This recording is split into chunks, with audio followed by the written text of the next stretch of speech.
If you build it, he will come. Maybe you've heard those words, and even if not, I bet they make you sit up and listen to what's coming next. That is a quote from Field of Dreams, made in 1989. Coming from another line in that movie, starring Kevin Costner as the main character Ray, I quote, "I have just built something totally illogical." The reason why and how the baseball field in this fictional movie was built might be illogical, but there's a great deal of logic in the game once the associated laws of physics are tied in. Learning about this will give you more insight into the sport of baseball, which will likely make the game more enjoyable and will provide you with some good discussion topics for small talk and even with ammunition for arguing your points with other spectators or officials. As an engineering student, part of my study includes basic laws of applications of physics, of which there are many since physics impacts us in everyday aspects of our lives without us even realizing it. As an athlete who played baseball since I was a little kid, I was lucky enough to be coached by Mookie Betts and his batting coach, and they helped me with understanding how physics plays such a role in baseball that it can raise expertise to a professional level. Both my collegiate studies and their advice makes me qualified to teach you some of what I've learned. Sir Isaac Newton's first, second, and third laws of motion each impact the game of baseball in terms of pitching, batting, and even development of related engineering technologies. As described on the ThoughtCo website, the first law tells us an object at rest will remain at rest unless it is acted upon by some external force. Jones lets us know in Introduction to the Major Laws of Physics. Law 2, he also describes by ThoughtCo in saying that momentum changes are equal to forces applied. Finally, the third law of motion that states that every action results in both an equal and opposite reaction by Jones. A review of scholarly literature will help in understanding how these laws affect pitchers, batters, and those creating technologies for use by athletes and officials. A 2005 article with a long title by A. Terry Bahill, Scientific Research, summarizes important information for pitchers and batters alike. It's called Predicting a Baseball's Path. A batter watches the pitcher's motion plus the spin on the ball to calculate when and where it will cross the plate. Whatever level of a ball you're playing, there's a small strike zone, and depending on the speed of the pitcher's pitch, different forces are in action that change its trajectory. So it may or may not end up in the strike zone. Gravitational pull is happening the moment the ball leaves the pitcher's hand. And while gravity isn't under the pitcher's control, they can control spin rate with their grip and the way they move or twist their wrists.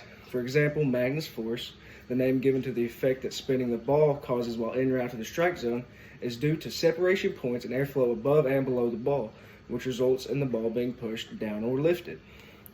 As further explained by Bahill, by placing the fingers at different angles for a two-seam or a four-seam grip by using a three-quarter arm delivery that ends with the pitcher arm stopping midway between the top of the arc and the imaginary horizontal line as they cross in front of the body, a pitcher can apply both top spin and side spin to the ball, creating a slider or a range of curveballs.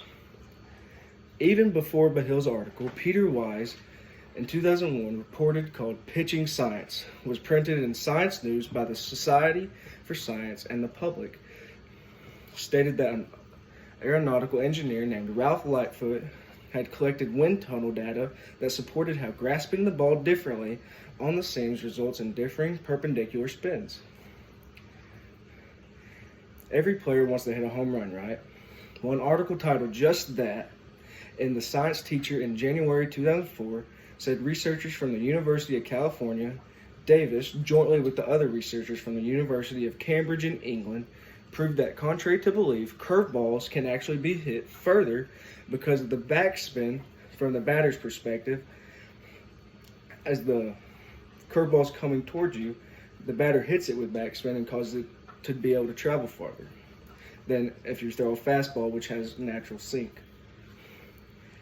Batters have to be constantly focused and quick thinking to realize it. If, for example, a 95-mile-per-hour pitch comes in instead of the previous 90-mile-an-hour pitch, the human eye may temporarily lose track of the ball while it comes to contact with the bat several inches differently, which impacts the force of contact to move that ball back the other direction. As reported by Adam Summers, bioengineering professor, and Battered Expectations: Do Baseballs Obey the Convention Laws of Physics, in the Natural History magazine of 2008. Alan Nathan, another physicist who has done significant studies of baseball, explains that people even hear different high frequency or thudding sounds depending on where the ball hits the bat and at what speed. According to an article about him called Baseball's Resident Physicist, written by Nathan Seppa in March of 2013, issue of Science News.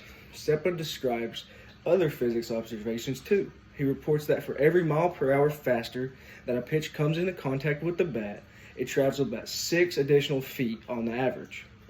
He also points that the reason balls travel further when hit by metal bats is because the hollow aluminum bat bends slightly before pushing back against the ball, like how you'd get extra height on a trampoline.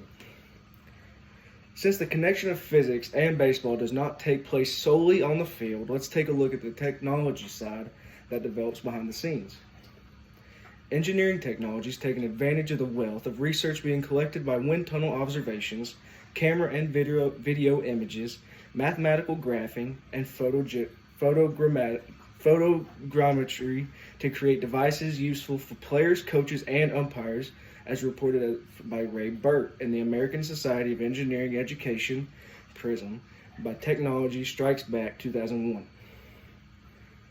A fastball development corps created a new pitching machine named Abner in honor of legendary Abner Doubleday, the man given credit for developing the game of baseball.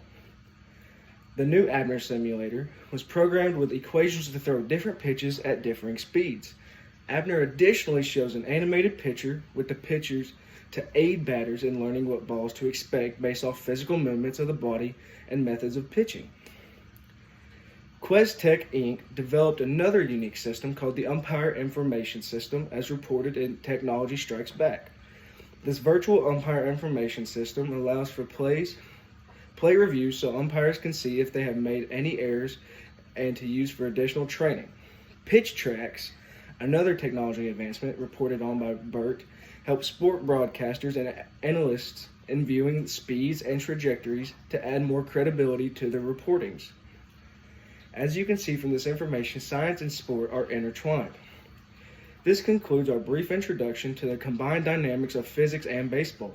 You hopefully have learned some of the best strategies for both pitching and batting, as well as gaining understanding of some related engineering technologies to help the players and umpires. As a final note, in that 1989 Universal MCA movie, Field of Dreams, Ray used his knowledge to build that field to draw in Shoeless Joe Jackson with his expertise in using laws of physics to play baseball. Shoeless Joe could have kept rising as a star with the White Sox, but the Shoeless Joe Jackson Museum and Baseball Library documents he was instead among a group of Chicago Major League ball players who reportedly plotted to throw the 1919 World Series, and although a jury found him innocent, his career ended far out in left field.